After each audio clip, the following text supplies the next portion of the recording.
প্রিয় ভাই আমার, বয়ান হিসাব চলে আসছে। এখানে আইসে না, মাহফিলের স্পটে চলে আসছে। আজকে বয়ান হিসাবের আলোচনা শুনবেন, গরম গরম আলোচনা শুনেন।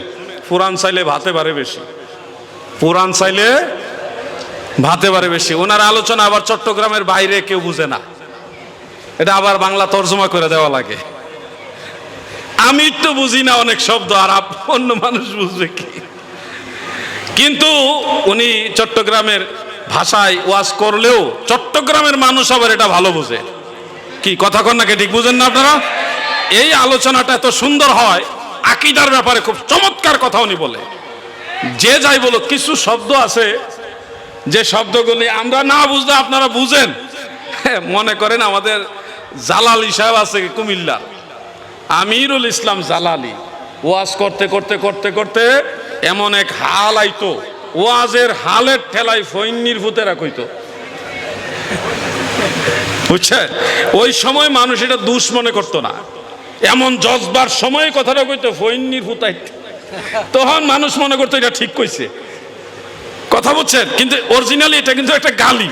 কিন্তু ওয়াজের সময়, জজবার সময় যখন লাইনে পড়ে খাপে খাপ মিলে, তখন আবার এটা মানুষ গালি মনে করে না, মানুষ মনে করে এটাই কোয়া উচিত।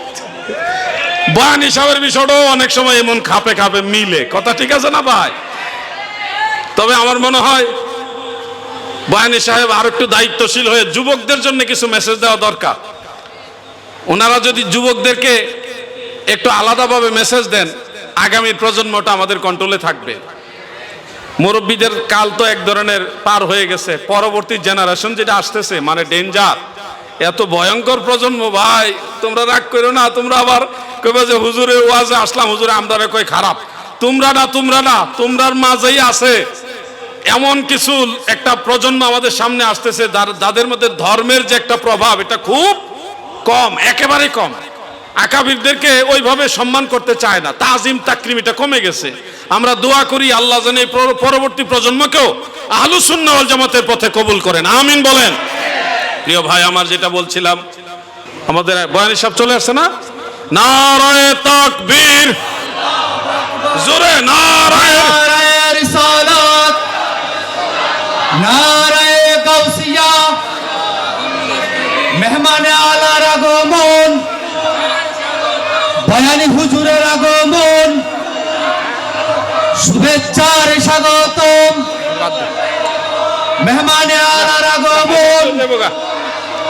এটা আরো ভাইরাল হইব পরে, সমস্যা।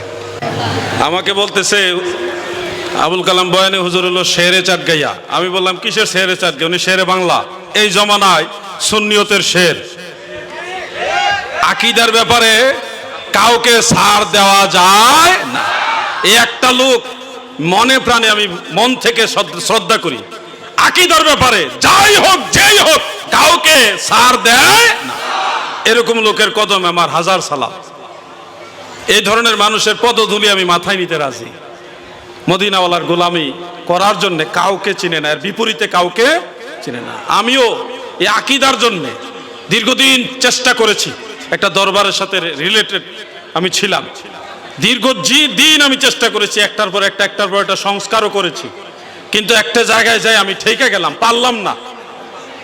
যখন দেখলাম এরা আমাকে উল্টা আরো দোষী বানায় দেওয়ার ষড়যন্ত্র করতেছে, তখন আমি এই দরবার বাদ দিয়ে চলে আসছি।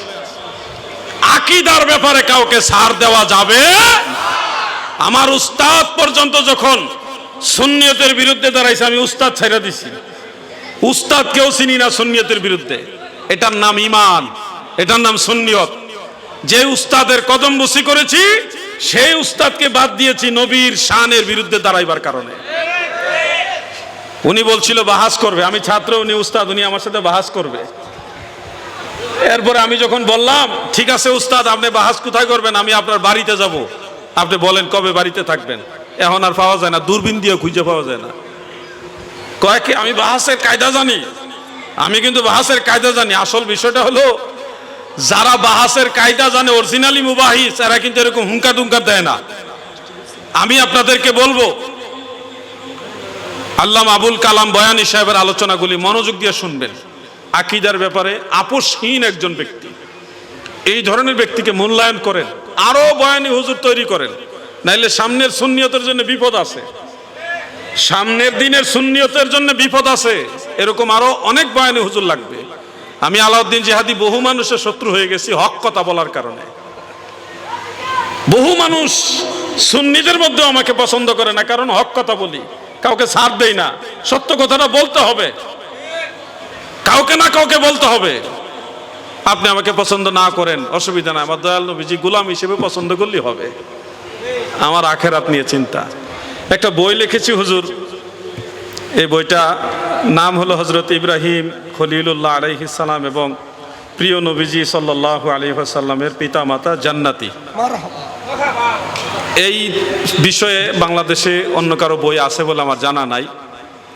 এই বইটা আমি অনেক পরিশ্রম করে লিখেছি। দয়াল নবীজির মা বাবা জান্নাতি, এই ব্যাপারে যত দলিল দরকার, এবং যারা নবীজির মা বাবাকে জাহান্নামী বানাইতে চায় ফতোয়া দিয়ে, তাদের দাবিগুলো আমি এনেছি এবং এমনভাবে খণ্ডন করেছি এদের 14 গোষ্ঠী এসেও এগুলি রদ করতে পারবে না ইনশাল্লাহ। এই বইটা নতুন এসেছে, প্রথম আমি হুজুরকে বইটা হাদিয়ে দিলাম।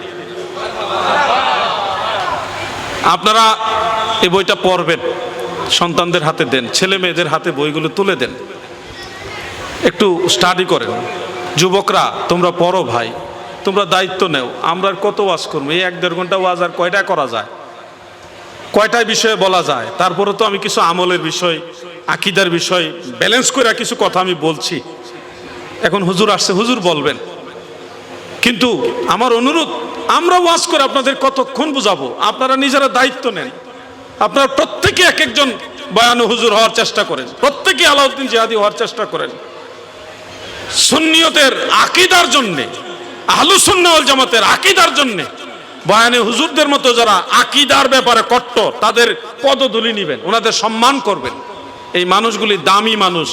দুনিয়াতে ওনারা যদি দাম নাও পান, দেখবেন হাসরের ময়দানে দরবারে নববীতে তাদের মর্যাদা অনেক বড়। এই মানুষগুলিকে সম্মান করবেন যারা আকীদার গুরুত্ব দেয়। এই কথাগুলো বলেই আমি আমার আলোচনার শেষের দিকে যাচ্ছি। যদি হায়াতে বেঁচে থাকি আবার দেখা হবে ইনশাআল্লাহ, আর যদি মারা যাই হাসরের ময়দানে দয়াল নবীজি কদম মুবারকে কিনারে দেখা হবে ইনশাআল্লাহ। ডেকে নিবে যেদিন আমারে তোমার প্রিয় করে নিও, হায়াতের দিন ফুরালে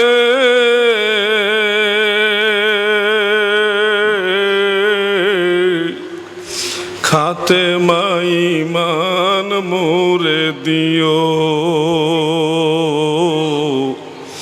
কালে মানসিব মোরে দিও। আমিন। আসসালামু আলাইকুম ওয়া রাহমাতুল্লাহ।